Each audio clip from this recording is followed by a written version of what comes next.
Hi, it's Anthony Hamilton again, author of Mind, Time, and Power, talking about the power of what if. You know, one of the first thoughts that Albert Einstein had when he was a teenager, he was interested in physics, he was interested in the work of Isaac Newton and mathematics, And one day the story goes that he was washing his dishes and he was looking out the kitchen window at the house next door.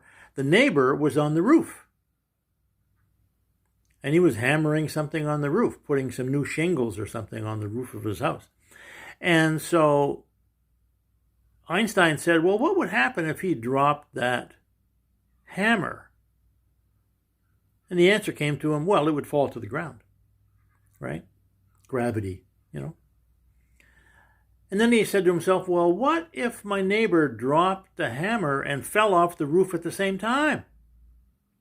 Then he would be moving in respect to the ground, but he would be at rest with respect to the hammer because they're both traveling at the same speed. That was one of the first ideas he had that turned him onto the idea of relativity, right? So this idea of what if, what would your life be like if you could generate an extra source of income by sharing these worksheets and the information in my books?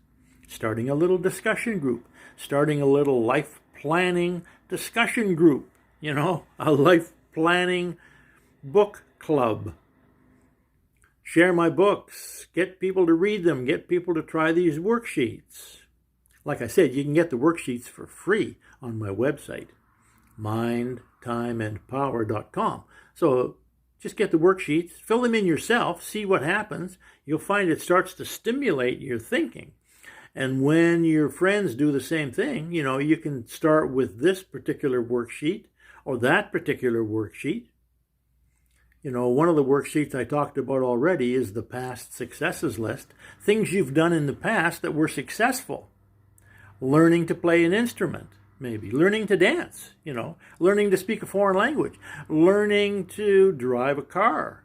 These are all past successes. When you think about those things, you start to feel successful. You start to let that positive energy from the past into your present. That's what I mean, using your mind as a time machine, right? So when you learn to use your mind and use your mind in different ways to get positive energy from the past, positive energy from the future, wouldn't it be great if you could start a book club, make some new friends, and generate some cash at the same time? Wouldn't that be cool?